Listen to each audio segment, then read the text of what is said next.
Hey, y'all. It's Juanita Coley, the founder of Solid Rock Consulting, where we help call centers implement technology, optimize the technology that they currently have in place, and build better workforce management teams. I want to welcome you to Call Center Chronicles.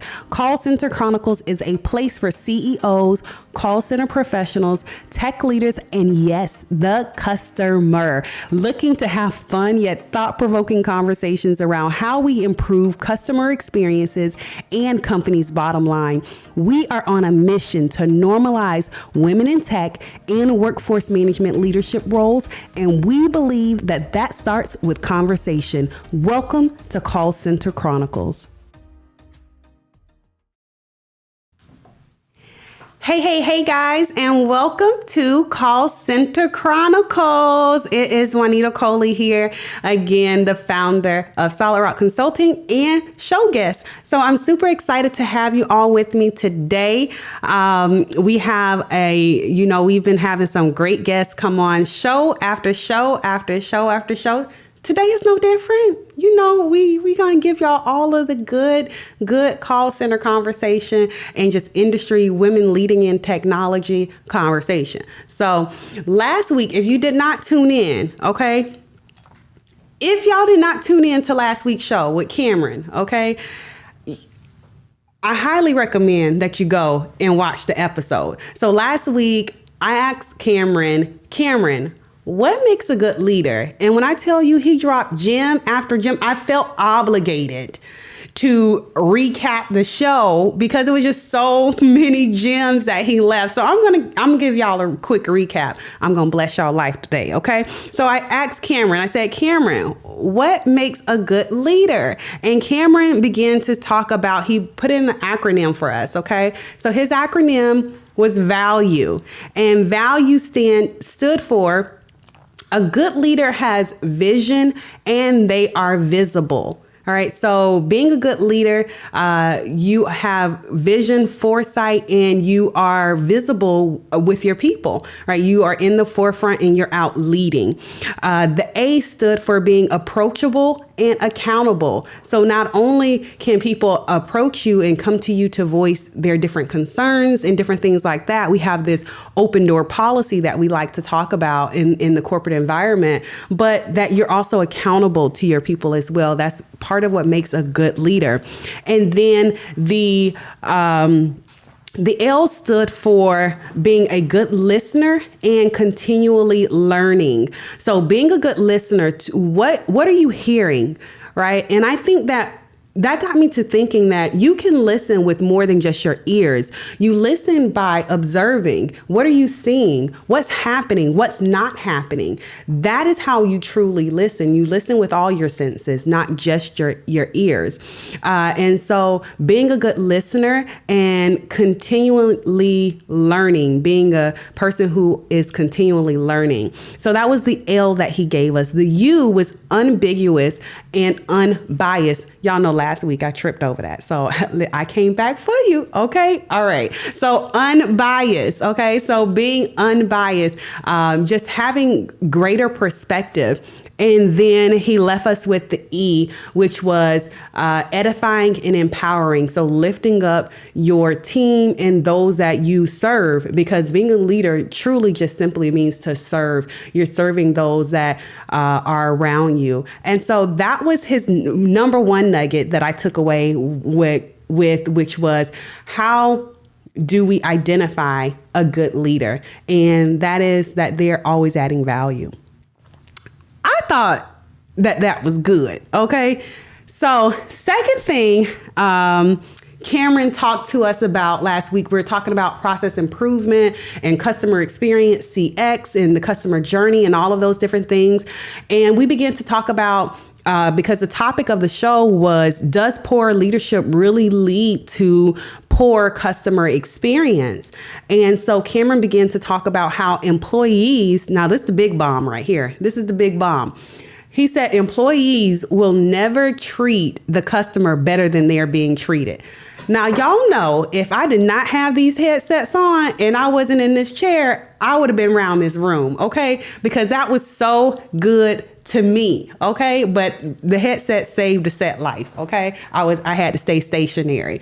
But that was so good. Employees will never treat the customers better than they're being treated. And so I think as we talk through customer experience and that journey, as a company or companies, we have to think about internally the agent experience or the employee experience. How are we treating them? Are we fostering an environment that will have them happy to serve? They're delighted to serve. It's their honor, their pleasure to serve. We think about, brands that are known for their customer service. It's typically because their internal company culture is just out of this world. Right. And then the last question, or not the last question, because we actually went over last show because we were just having such great dialogue. The last question that we talked through, or one of the questions that we talked through, was what does diversity look like? This is a huge corporate push for diversity. What does that look like? And how do we know when we've reached it? Let me tell y'all, Cameron said, Juanita, now, let's just get the elephant out the room. And I'm paraphrasing. Go back and watch the episode, but I'm paraphrasing. He said, let's just get the elephant out the room. I'm a white male. I'm on the other end of the spectrum. But what I think, he had me right there. He had me when he said what I think is, diversity is how we'll know when we've arrived is what we feel, how it looks, or what we feel, what we hear, and what we see. What would that environment look like? And when we're continually asking those questions of a diverse workforce, not only in race, but experience and backgrounds and all of those different things, then that gives us greater perspective, which in turn helps us to have a better customer experience. And so, again, I just had to recap the show because I had to go back and watch it and listen and digest. It was just so good to me. So anyway, that's my fangirl moment. All right. So that was last week's show. So if you missed it, I highly recommend that you go back because I'm sure those are just the bombs that I took. It was some other gems that was in the show that y'all know how I get excited. Anyway, shout out to Tiffany LaRue over at Human Numbers. Y'all been seeing me drink out of this mug. Some of you have even asked me about it. It says, I speak Erlang. Okay. So thank you, Tiffany, for sending me this mug. It is greatly appreciated. It gets great use. And I'm super, super appreciative of you sending it. So yeah, go check out Tiffany LaRue over at Human Numbers. Okay, so without further ado, let's get into the show for today, because today we're going to be talking through more diversity in women in tech and leadership. And so we have with us, drum roll, are y'all ready? Okay, we have Samantha with us from Lockheed Martin. Samantha. Hi, how are you doing? I am good. You can hear me okay? I can hear you just fine. Can you hear me? Awesome. Well, we're ready to go.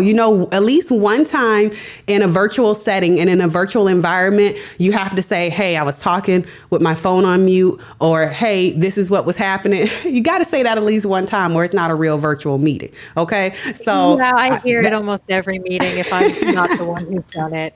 It's not a real meeting if you don't say it at least one time. Mm-hmm. So thank you so much for being my guest today. I am super excited to get into some good conversation. Tell the guests who you are, what you do, and let's get into the show. All right. My name is Samantha Lickteig. I got my degree in electrical engineering with a minor in mathematics back in the end of 2012, and I've been working for Lockheed Martin ever since.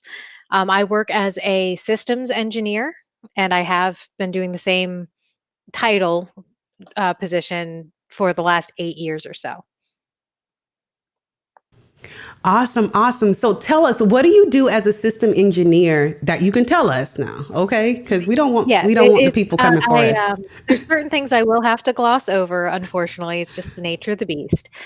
But my day-to-day can involve anything from customer interactions, document reviews, troubleshooting hardware and software, training, whether either giving or receiving, It's a wide variety of things, and sometimes I'll do multiples of those on the same day. It just depends on what's going on. Yeah, so that's interesting. How did you? So I know from a call center perspective, I've met system engineers before, so I think I have an understanding of what you do, but I'm sure it's probably, I'm thinking probably from a tech standpoint. So tell me, you know, what is that? You know, like on a day to day again, for what you can tell us, right? When you say system engineer, what are you doing? So basically, the job of a systems engineer where I work is making sure that all the parts of a system play nice together. And Mm. when something inevitably doesn't, figuring out why and making it work. So I, that's the Cliff Notes version of what we do. I mean, there's quite a bit more to it than that, but that's the overarching idea of what our job is. It's you end up dabbling in pretty much all engineering disciplines across the board in some mm, way, shape, or form, because you have to again make sure everything plays nice, and that's mm. mechanical, electrical, software, people. There's definitely people involved in that task. So it's you end up having to kind of at least a little bit become a jack of all trades. So I didn't originally have this question for you, but now I have this question. So being a jack of all trades or having to play with so many different departments or have so many different roles within your role, how do you think how do you think diversity plays a role in that? If any at all, like when you are talking to different departments and different things like that, your experience and your background. Um, Honestly, it becomes just communication. It's you have to understand we're all people. We all come from different backgrounds with different levels of experience. And especially as an engineer, since I'm the jack of all trades, it goes with the old saying, master of none. So I've got to seek out the people who are the masters sometimes. And at least where I work, they come from multiple different countries, both multiple different ethnic backgrounds, and it's just they are people. Have You you ever just had talk to any a person like person. Have you ever had any, or have you ever noticed that you've had barriers when dealing with, or things that were challenges when trying to communicate at different because of different backgrounds? Maybe my perception of how I would use the tool or the system is completely Mhm. different. Like I said, I work in tech and call center, so when I think of system Yeah. engineer, I'm thinking of something completely different. And so one of the things that I'm always interested in about diversity is not just race, right? It's diversity Yeah. of even backgrounds because Mhm. when I think about system engineering, it's completely different than probably what you're thinking about system engineering because our Yes. backgrounds are different. And so I think having a diverse workforce helps us to have more dialogue and communication around, well, what do you mean when you say system engineering and different things Yes. like that? Have you found that to be a thing? Well, it's mostly when I work with people, it's either at MFC where I work, or it's one of our customers. So they're usually familiar with how we define it, but I have ran into it occasionally where they don't. So I give the explanation like what I just did, but I mean, we're a multinational country or company. So we interface with people around the world. So at that point, you also run into a bit of a language barrier. So we have to be very careful about communicating and making sure that everybody does understand. We try to encourage asking questions if there Hmm. seems to be a disconnect so that we can all get on the same page. Yeah, that's And so it's not important. necessarily one opinion over the other is necessarily right. We talk it out, we take the best from all of the suggestions and then go forward. Like you mentioned, using different tools might one person might use it one way, one person might use it another. I can't tell you how many times I've worked with coworkers and we've gotten together to do a project and we each learn something new because we just never used the tool the other way. Yeah, yeah, I see that all the time with doing training in different various contact centers where a hospitality industry where they're using the same exact tool as maybe the healthcare industry, but their perspectives on what they need out of the solution completely different. So it's configured differently and they're using it differently, and having that diverse background really allows me to be able to understand from both lenses how to help them best have an optimized solution. And it's the same solution. Yes, Right. I agree. How did you get started, Samantha? And I'm always interested in women that are in technology, because I don't think that it's a huge thing, and it's not even me. So, thinking that it's a big thing, it's just not. The numbers support it. That women are not necessarily the highest represented in technology. How did you get started in the tech field? So it's a little bit of a funny story. I can actually kind of blame dad on that one. Um, so he's done a lot of technology stuff and he kind of got me into it when I was younger. So when I graduated high school and was getting ready to go to college, like I'd always been good with math and science, so he was encouraging me to go into engineering, but I didn't know if I really wanted to dedicate the kind of time and effort that it was going to take to get that kind of a degree. And once I finally came to the decision that yes, this is where I wanted to go with my life, it's basically I'd been reading through a course catalog and I'm like, ooh, that's interesting. Ooh, that's interesting. They're engineering. Damn it, dad was right. He had about the same reaction when I told him exactly that. Um, so I mean, he always made it clear that it was, my decision. He's just being dad, giving his suggestions.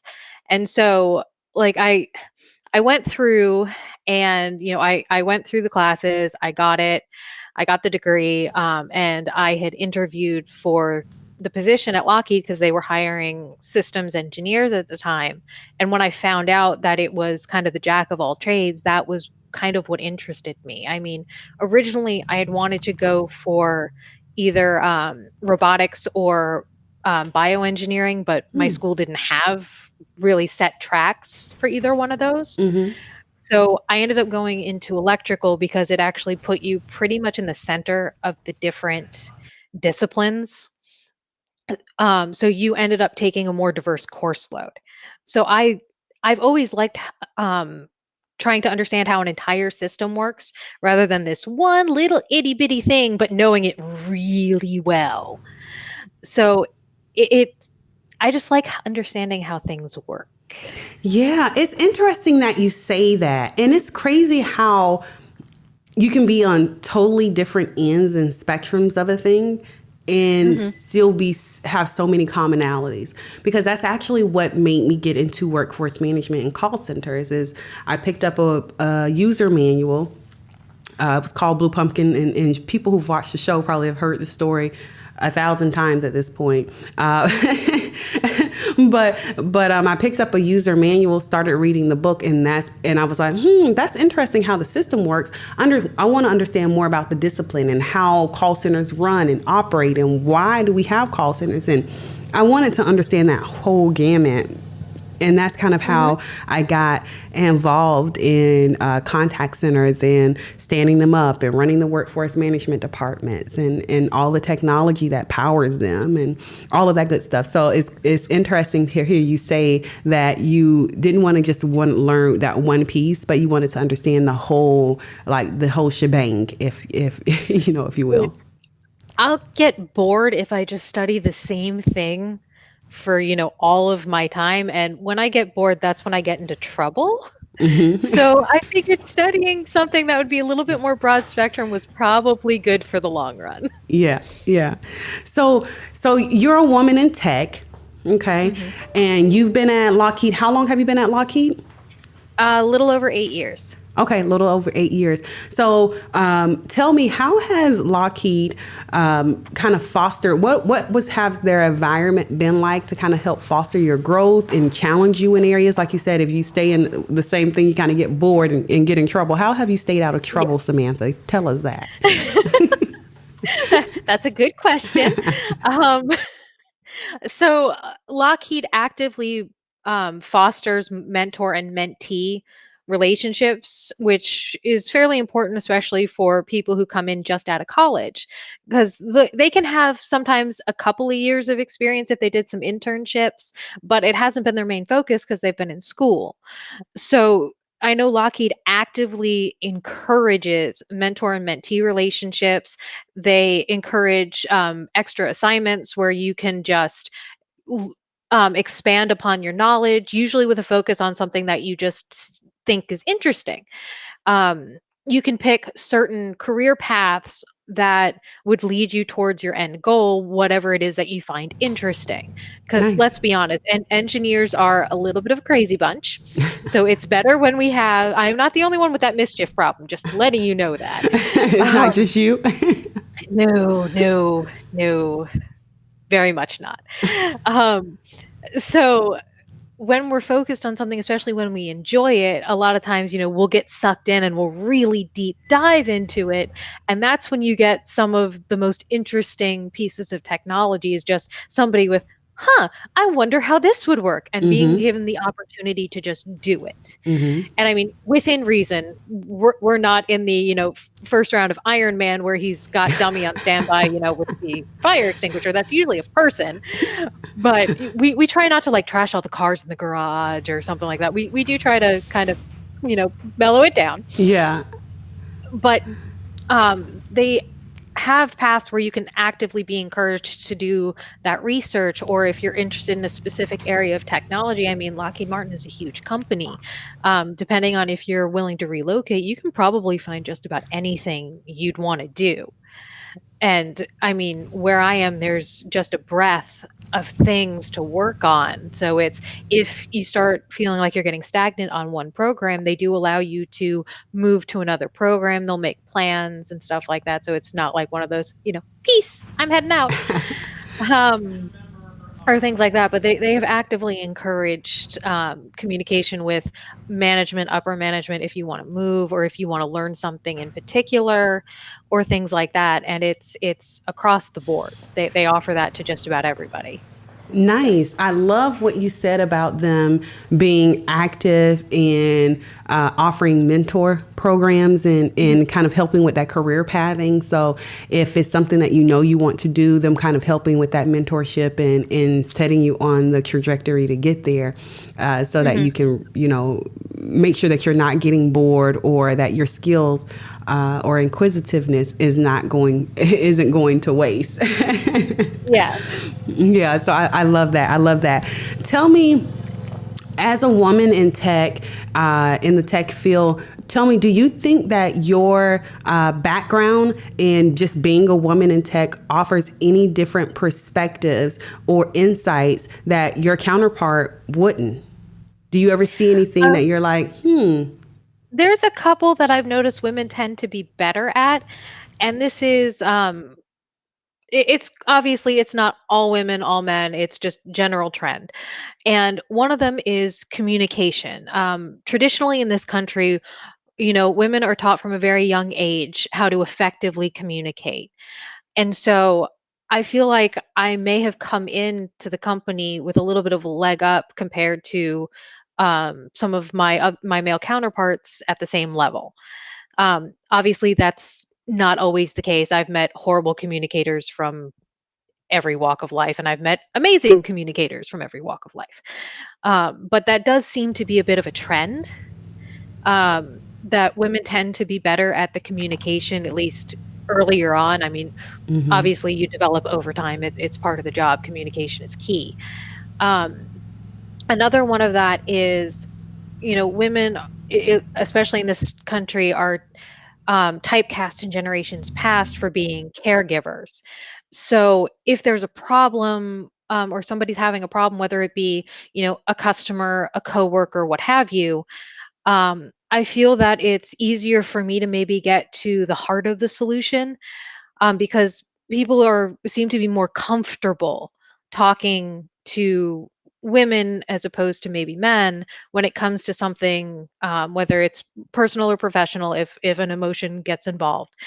And so if it's something that's bothering one of my coworkers or a student or something of the sort, I have let it be known to my team that if you have a problem, you can come to me in confidence. You can, use me as a sounding board. I'll talk to you so long as nobody's getting hurt. I'll keep it in confidence if that's what you want, but we'll kind of try and work things out. And I think that offer was taken more seriously because I'm a woman rather than maybe my male counterparts. It's like when you have a problem growing up as a kid, you go tell mom, you go talk to mom, Hmm. and mom will comfort you. She'll let you vent, or she'll talk you through it or something like that. And that is a pretty typical stereotype in this country. So I think I might have had a easier time getting people to actually talk to me, tell me what's actually bothering them, which means we can then address the issue and make sure everything's, copacetic. Yeah, I love that. I love how you begin to talk about the communication piece, right? So I was Mhm. reading or watching, I don't remember, to be honest, right? But I've heard this somewhere that women use 5 words to the men's 1 word or something like that. And so as you begin to talk through that, I begin to think about that. That brought that to my remembrance, that how women tend to just naturally use more words than men use, and I wonder if that is because our ability to, or we've just been geared to kind of say, hey, I want to really kind of talk through things out. And I know that I do that a lot of times. A lot of times I'll have this conversation going on in my head, right? Or this concept going on in my head, and I'm really kind of talking it out, even more so kind of like how I'm doing now. I'm reasoning through and talking through, and as a byproduct of that, a lot of times people are able to kind of understand, oh, this is the thought process that she's coming from, and this is what's happening, as opposed to men. A lot of times they're more so matter of a fact, so it's just Mhm. like, go do this. That's actually a discussion I had with my dad because he was the one who really worked with me on communication when I was younger. I was great in math and science, English not so much. So dad was the one who really worked with me on that one, and I remember him talking about attempting to communicate with his own father, and his father basically spoke in bullet points. Like if you read an email that he wrote and you just looked at it, if you read it as bullet points, it made sense. Otherwise, it just seemed very choppy and disconnected. But in counterpoint, you look at something my dad wrote, and he basically taught me because I think that way, and I think a lot of engineers do. Um, I mean, when I'm taking notes, I'm taking bullet points, and then I, fill it out and make it pretty and understandable to everybody who's not me later. Um, so my dad had taught me, especially when you're doing like an email with technical stuff, sometimes it's you want to make it pretty, other times you need to get straight to the point, depending upon who you're talking to. So if I'm writing something out that's not just a technical, here's what we found, A, B, and C.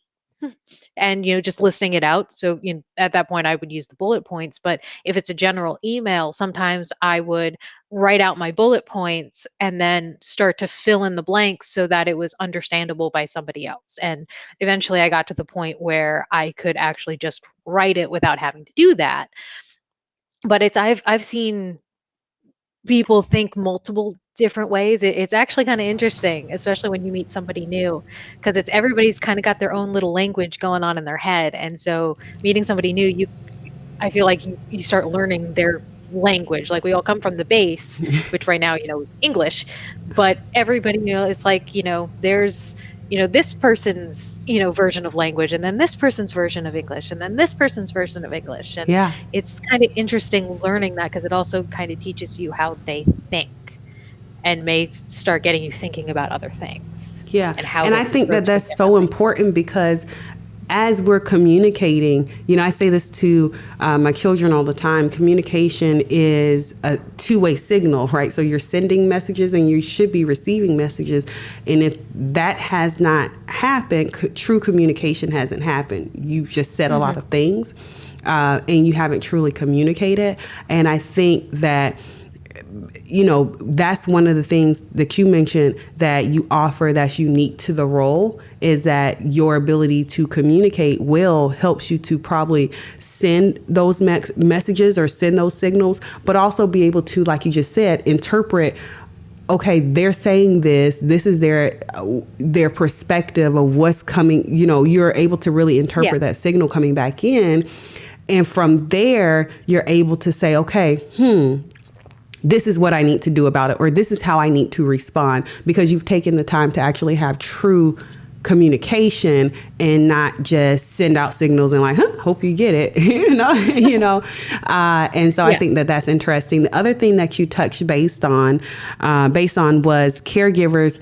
You kind of, women tend to be put into this typecast of being, nurturers and caregiving, and you've kind of leveraged that to your benefit in your role, to have like an open door policy and have people come and be able to share with you, what it is that you feel, and without feeling like they're going to be retaliated against, or some other type of negative It's thing. no judgment or anything like that. It's if I find that if the person lets that stew, that's where you run into problems. Because I just think it leads to a more healthy dynamic on a personal and a professional front. And I always appreciated it when people did it for me. So I feel like I should do it for other people. Yeah. And it also gives me an insight to what are the things that concern the people around me. So it's again kind of goes in with that, how people think what's important to them, and just overall communicating with people. Yeah.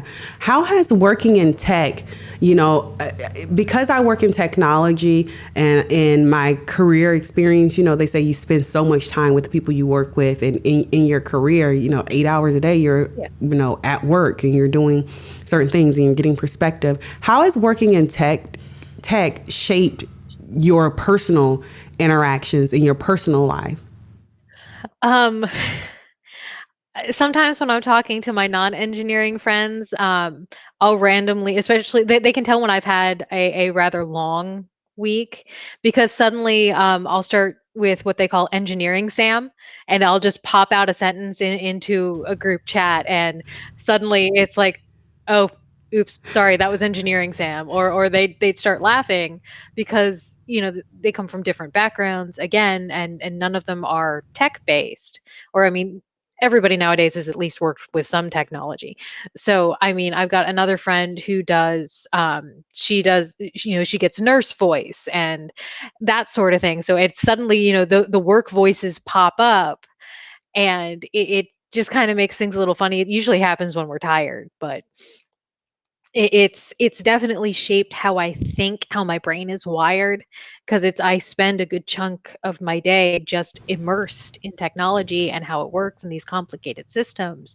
And so especially when I'm tired, my brain kind of just defaults there. Yeah. So I'll start speaking, um, just very technologically pointed. And it can be a little funny when I go back and reread it after I've gotten a good night's sleep.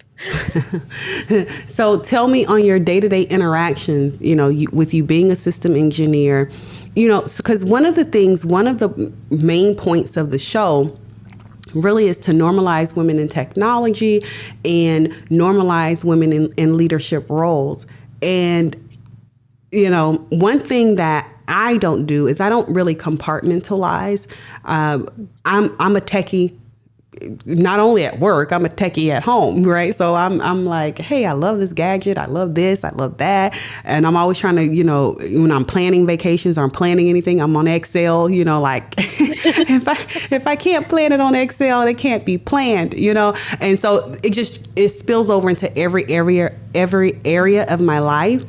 And I think that shapes the interactions as well that I have, or when I am as a customer and I'm calling the bank or I'm calling somewhere, I have my cap on, because I'm viewing it through my work. Like you said, that's work, Sam.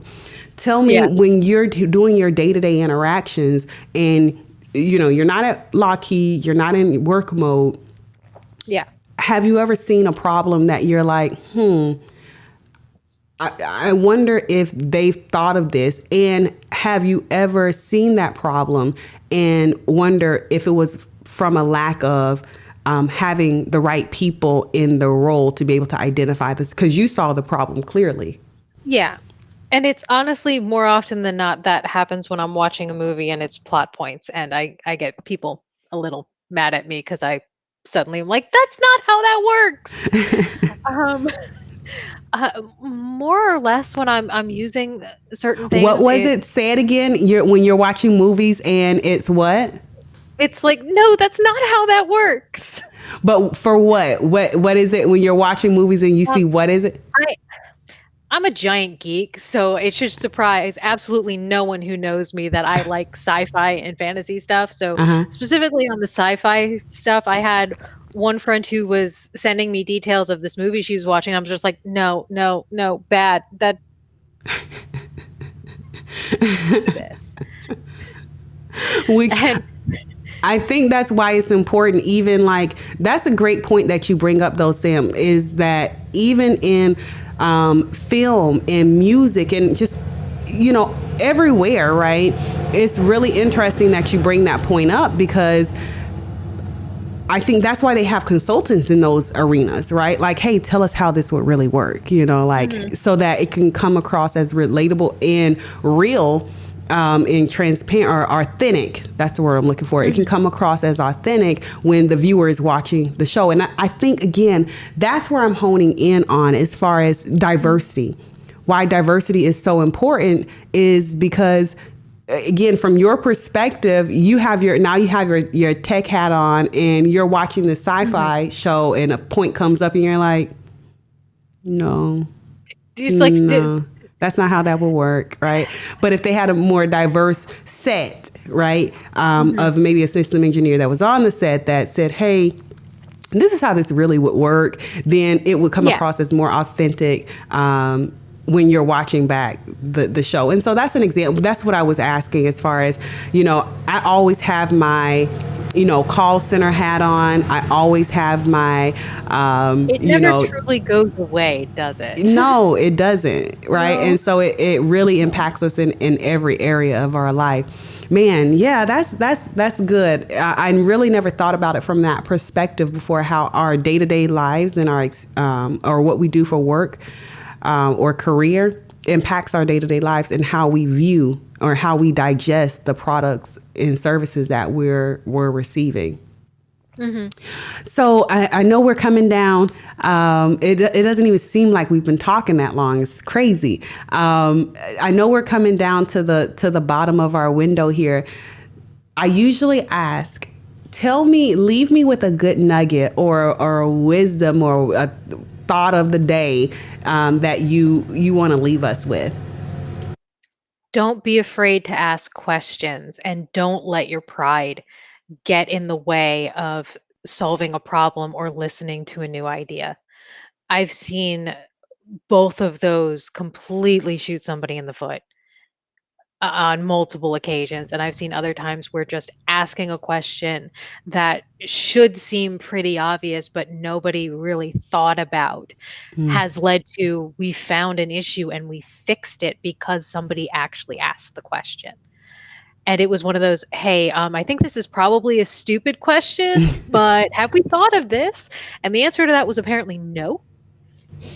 And so, I mean, they weren't too prideful to say, hey, look, I understand this might be a simple question, or I might not be high enough level to be asking this question, but I've got this question. I don't know the answer, and it could potentially be bad if we don't. And I've seen good things come from it, or others where it becomes a learning experience where it's, oh, we definitely did, and here's how. So you know how to look for it in the future, so you don't have to ask the question again. But it's ask questions. Don't let your pride get in the way of thinking about new ideas or asking that stupid question. Yeah. That is so good, because as I hear you saying that, I'm immediately thinking about all of the questions that go unasked right? That's some level of functionality that didn't get created. That's a user story that didn't get written down, right? Because someone was afraid to ask the question of, Mhm. hey, why is this not doing this? Or why, even a process, why are we doing this way? And because that question didn't get asked, then the end result is that the customer experience is really impacted, right? When Yes, you it is. could have asked the question. So that's really good. That's very, very, very valuable. Man, I can't believe we're already down to the bottom of the time. Thank you I so know, right? much for hanging out with us today. Hang out with me in the green room, Sam. I'm going to wrap the show and then I'll be right over, okay? All right. Thank you again for having me. Thank you so much for being with us today. Okay, so we are wrapping up or episode number 9 with Samantha. You heard it here. Okay, she's system engineer over at Lockheed, and how they are empowering and edifying in her role to help her to create that foster that environment for her to grow in her role. Why it is so important and what unique perspective she brings to the role, being a woman in tech. As far as just having that natural ability to communicate. Again, I have to find where I saw that women use on average 5 words to every 1 word for the male. Why is that, and why does that make us communicate the way that we communicate? How do we leverage that as a strength? And then also the typecast that she talked about just being a natural caregiver and people feeling more comfortable approaching her and coming to voice their concerns. And we talked about last show with Karen, just on the last show, about what makes a good leader. And that A was being approachable. And so I know a lot of times in corporate, we say, hey, we want to have an open door policy, and that's all good until no one's walking through the door, right? So your door can be open all day, but if nobody's walking through the door because they don't feel comfortable talking with you, then your door's just open. It's probably just letting flies in and it's not letting people in. But that's a conversation for a whole nother time, okay? But thank y'all so much for tuning in. Our show for next week is going to be James Wilson of Call Center Pros. I am super excited to have James with us, and make sure that you're tuning in. His show will be next week. We have the date and time wrong on the screen here, but it is next week, Tuesday at 12:30. Okay. All right. Things happen. So much, guys, for hanging out with us today, and we'll see you next time. Bye. Hey, y'all, it's Juanita Cole.